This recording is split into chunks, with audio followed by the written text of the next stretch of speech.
Perfect. So we have a slightly different take on that, and then I think we'll finish this. We can discuss. Sir, I'm sorry, We are done. Thank you. I'll have to I shut think the we'll session. finish this. It's just going on and on. We'll finish. Thank you so much. Thank you so much, Dr. Anand Raja. I am so sorry and apologetic for cutting down the session, but we have overshot the time.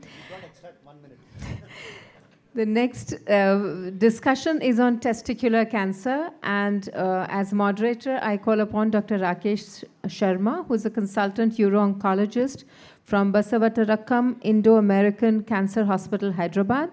And as panelists, I invite Dr. Ravi Mohan Mavaduru, who is a professor in urology from Postgraduate Institute of Medical Education and Research, Chandigarh, Dr. Santosh Kumar, who is a senior professor, Christian Medical College, Vellore, Dr. Kushal Narang, who is a senior consultant, radiation oncology from Medanta, the Medicity, Gurgaon, Dr. Kshitij Joshi, founder, director, and consultant medical oncologist from Mumbai Oncocare Center, Mumbai, and Dr. Chandrasekhar Pete, who is a consultant medical oncologist from Mumbai Oncocare Center, Nasik, and Dr. Archie Agrawal, professor, nuclear medicine, Tata Memorial Hospital, Mumbai. I hand over the session to you, sir. 30 minutes you've got. Thank you. Good morning, chairpersons, and good morning, everyone. Thank you, Sogo, for the opportunity. So without wasting time, we'll go on the case-based discussion on testicular cancer. These are my esteemed panelists. Thank you for being there. Dr. Anish Srivastav is not there, sir, so I will ask Dr. Santosh and Dr. Ravi Mohan to take over. Thank you. So starting with the first case, typical Monday morning case, you have a 17-year-old male with a right testicular pain since 1 week on self-examination, not associated with any swelling or redness, no issue of trauma. Patient had a self-examination. On my examination, I had a hard swelling on upper pole of the right testis, 2 into 2 centimeter, no tenderness. So the first investigation, ultrasound scrotum, Dr. Ravi Mohan. This is what is generally what we'll see in the ultrasound for a small indeterminate lesions. What is your take? How do you interpret such patients?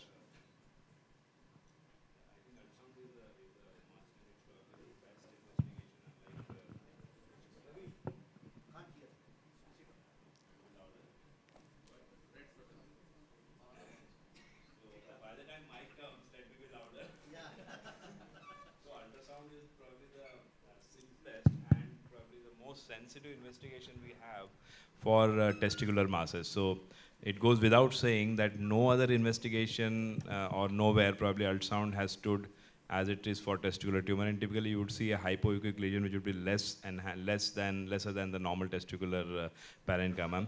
And if you have an abscess, you would have some internal echoes, and obviously there will be some tenderness, redness, and all those stuff, so which is not there. So I am pitching more in for, since you said a solid lesion, it could be either a tuberculosis or a seminoma, which should be kept in mind. Tuberculosis will be more of a heterogeneous kind of lesion, and seminoma I expect a more homogeneous kind of lesion. So we have a very good sensitivity for the ultrasound, but specificity can be relatively poor. So do you investigate the patient further, or Dr. Santosh, you would like to investigate the patient further, or you would go for some biochemical testing or something? You can do the tumor markers. Okay. The only thing here is that pain. Pain again is not a sign of malignancy, it's more towards inflammation. However, you have absolutely no local signs of inflammation, which you usually do not see in any acute infection.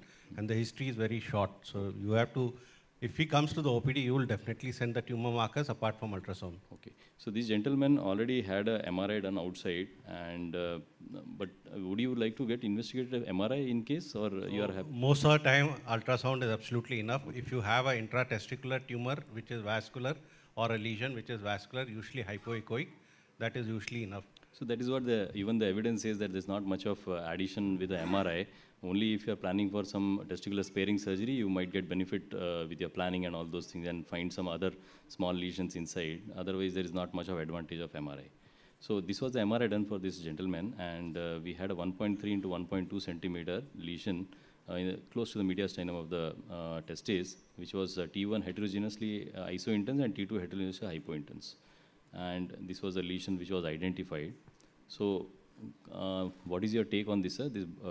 We had this serum testicular markers which you asked for. Unfortunately, they were not anything concluding towards. Why you say unfortunately? Fortunately. Fortunately. Okay, for the patient. For the So, patient, yeah. fortunately, but for us, it's still So confusing. T2 hypointense and DWI imaging is what they would look at the MRI. Yes.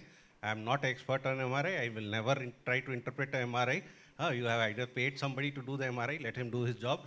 And if you think there is a solid lesion there, it is very small, indeterminate. You can think about doing a conserving surgery, first a biopsy, and then go ahead. Conserving surgeries are usually done for only unilateral for testicular preservation, but when the diagnosis is uncertain, you can think about it. So testicular markers basically are recommended in. So, yeah. Question to the panel as well. So the ultrasound just said that there's a mass in the testes. So there was no report about microcalcification, presence, absence, so on and so forth. So if an ultrasound comes to you like that, how often would you send the patient back to an ultrasound room to say, please comment on microcalcification on you one can or see. both You don't sides? need ultrasonologist to definitely tell you whether microcalcifications are there. When you see the picture, you will make out that microcalcifications are there or not. So the rest of parenchyma, anyway, it doesn't add much. Yes, microcalcification anyways doesn't add much of addition, and even these investigations all have been inconclusive. It's not one case prior also have faced such issues, so where MRI and ultrasound both have been inconclusive. So finally, you have to, as a clinician, take a call. What is it? The radiologist says that we can do some FNAC, biopsy, whatever you want, but nothing we can say concluding that it is malignant. So this is what, there are some other markers are there, biomarkers, we are still under investigation. These micro RNAs are there. They are easy available. Investigation can be blood or urine or semen. There are multiple of them are there, but still as of now not recommended. They are under investigation. So would you observe, sir, this patient, or you want, as you mentioned, that you would go for a testis sparing surgery or something? When you are thinking of a tumor, you want to observe. Just having a normal marker doesn't mean anything. Yes. So you will not observe. If the patient is very keen, very anxious, you can remove the testis because the other one, because you have a solid lesion which is vascular, likelihood of it being malignancies is very, very high in spite of normal markers. So it's still go and take it out. So the only thing is patient. So these are indeterminate masses, almost 20-25% can You be can think of benign a also. conservative method. So you can do a Shivazus and take it out and do a biopsy and take it from there. However, testicular sparing is usually for only solitary testis. Should not try to do it just like we do partial nephrectomy. So we'll involve our medical oncologist also. Dr. Chandrasekhar, do you feel that any role of antibiotics, even though patient was complaining of some pain, and then because many times patient will present to the medical oncologist also directly, less often, but still? I would be very happy if a patient presents to medical oncologist first. But this is what we actually tend to do, because even if I say this patient should undergo surgery immediately, he is always going to take some time to decide. So antibiotic would always remain a fair line of management. Okay. Dr. Ravi Mohan, what is the current role of biopsy or FNAC in these lesions? So I don't think biopsy, we generally won't do a biopsy or an FNAC. One, because it violates the normal planes, and second, when there's a strong suspicion of a tumor, especially on an MRI, it's better to go for if there are multiple lesions, maybe we can do a Shivatsu manual bilateral lesions, but otherwise I would prefer for a high inguinal orchiectomy. Okay. So I've done some review of literature. There is a meta-analysis on this scrotal violation, mainly with scrotal orchiectomy, open testicular biopsy, where 1,082 patients were included with scrotal violation of 206 patients. So statistically significant 2.9% versus 0.4% was the incidence of local recurrences, which was statistically significant, but there was no statistical difference in the survival rates in all groups. So what they say is scrotal violation doesn't overall affect the survival or the prognosis of these patients, and they have to be in the similar surveillance protocol which you are going to put in the stage 1 patients. So Shivasa's maneuver was done for this patient. These are the steps for this procedure, we all know. Under ultrasound guidance only, we took out only the lesion and sent for a frozen section. So this was the final histopathology of this patient. External biopsy, we showed NSGCD, embryonal carcinoma, 1.5 centimeter, LVI was absent, and rest of the testes. So we did the completion orchiectomy, also orchidectomy for this patient, and there was no residual tumor seen. Rakesh, can I interpret with pathology? Sir. So how difficult is to interpret the photogenetic Santosh must be there. So we are doing a Swarjume, and we have to be pretty sure that how comfortable you are reporting frozen in this scenario? So generally what I ask my pathologist, just give me whether it's malignant or non-malignant. Cancer hai ki Cancer nahi? hai ya nahi hai, I don't want any further details on Giving a that. germ cell tumor on frozen is not Yes, an issue. not So an we may issue. not be able to say it's an embryonal carcinoma or yolk Yes, sac on a frozen. that is but what yeah, we germ don't cell. want, sir. Sir. Rakesh, excellent. I think if you do a Shivasus and if you're going to take this tumor out, I think I'm sure there are centers who are trying, and we started recently. We are doing something, these patients who are unmarried, still to have fertility, do something called as an onco micro TC. Yeah. So you have rest of the tissue. So when you send it to pathologist for a frozen section, you take that amount of tissue and do for an onco micro TC, and that's much more easier, and people would be happy with that if you are doing Shivasus.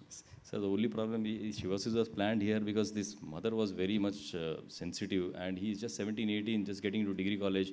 Often you see in such patients with tumor markers normal. These are the problematic. But that's usually the case. As Santosh had said, most of the seminomas you would not get raised tumor markers. Yes. But if at all you want to do Shivasus, otherwise also for orchectomy we started doing this onco micro TC. Okay, sir. Thank you. Even Rakesh, before going for orchidectomy, I think the sperm has to be that we do, sir. In the paucity of time, I have not invested. So Yes, if we are planning for do you still their role of microTs if you have collected the sperm? If the number is adequate, I don't think so that, because that will add to the cost of that overall. If the number is not there, then sir, the question other problem in these young patients, the problem is they are not prepared to give the sample, sir. Yeah, psychologically, they are too disturbed. What I have faced in my clinical practice. That's so I offer them, yes, sir. Yeah, please. that's the ground reality, because even people have looked at the stress pattern of semen quality which has been given prior to surgery. And even sort of subsequently also for 2 to 3 weeks you do semen preservation, the quality of sperms is not good. Yes. So though it is cheaper, not sort of clinically properly utilized, that's one option, but I think anyway you're going there, why not have it? Yeah. True, sir. Thank you, sir. Well taken, sir. So, as Dr. Santosh has already mentioned, the problem with this testis sparing surgery is the local recurrence. So, the radiation, Dr. Narang, do you want to add anything in this testis sparing surgery is done for these gentlemen? So, I have not done in this case, but if it is done, then what you would do further for this patient? I would like you to answer these points. So obviously, as if you have done a testis sparing surgery, which is of course not the standard here, then biopsies from multiple sites have to be taken to make sure that there is no area of germ cell neoplasia in situ. And then in that case, the patient will also require, after preservation of the semen, he'll require a dose of radiation, low dose radiation, 20 gray in 10 fractions is given to the testes. But as sir also mentioned, the scenarios are when you have either bilateral tumors or you have the single testes with the tumor. In that case only we can use this scenario. And then after that, patient has to be on stringent follow-up by testing the serum tumor markers every 3 to 4 monthly, and also an imaging follow-up. In fact, yeah, I mean, right now also we haven't done the imaging as yet, so we have to make sure that there are no nodes on the CT. So, Dr. Archie, this is basically a very early disease. So, still you want to do imaging or will avoid imaging? I think, I mean, if you are speaking about PET, there's no role of PET in a non-seminomatous germ cell tumor. A CECT would suffice, abdomen and pelvis would suffice, and there's no role of FDG PET-CT in non-seminomatous. Even in the early disease when the patient had presented, we will not advise. Right? Thank you very much. So this was a stage 1, CT and everything was normal, even chest was also completed, PT1, N0, M0, S0, NSGCT, low risk disease. What are the treatment options here? Dr. Anish Srivastava, I would ask Santosh sir to take that. So you are looking at risk factors. So LVI was not there. It is embryonal carcinoma. How much percent embryonal carcinoma is what you look at. Now whether there's such a small focus, I don't know. So one risk factor definitely is there. It's completely embryonal carcinoma. So these type of patients. Sir, yes. Embryonal predominant. So for risk Sir, classification for embryonal, it should be embryonal predominant irrespective of the percentage. No, Anand, in the recent guidelines, embryonal has been removed. Only LVI is there now. No, embryonal is also there. No. I'll show you. I'll show you the. So this is the recent guideline which says only LVI is a high risk factor. This is what is the recent guideline says. So, sir, we follow it is different, sir. So I am presenting the evidence. This is what the evidence says. We have to rely on what we see sometimes. So more than 50%, the end is known to metastasize through the vascular channel. So as of the present guidelines, this gentleman comes in the low risk category. So we can offer him surveillance because in low risk category, the incidence of coming is around 10%, and it increases to almost 30% if there are LVI is present. So he is a candidate for surveillance. Now you are looking at a prognosis nearly cancer specific survival and this thing of 100%. So you are now looking at what possible. RT is out. chemo versus surgery. Now, chemo, it depends on the patient. The response rate of chemotherapy is much better than surgery alone. 5 to 10% they would do better. But problem with the surgery is if there is a non-nerve sparing bilateral, then you're high risk of RE. If you can do a nerve sparing, 90% would have preserved ejaculation. The issue is that there is local recurrence after surgery. Don't think that surgery is 100%. Within the template of this thing, if you have not done a complete template, it is a little higher risk, maybe 5%. Even can go to 10% if surgery is not done properly. But again, this is very early disease. In this, you do not expect local recurrence.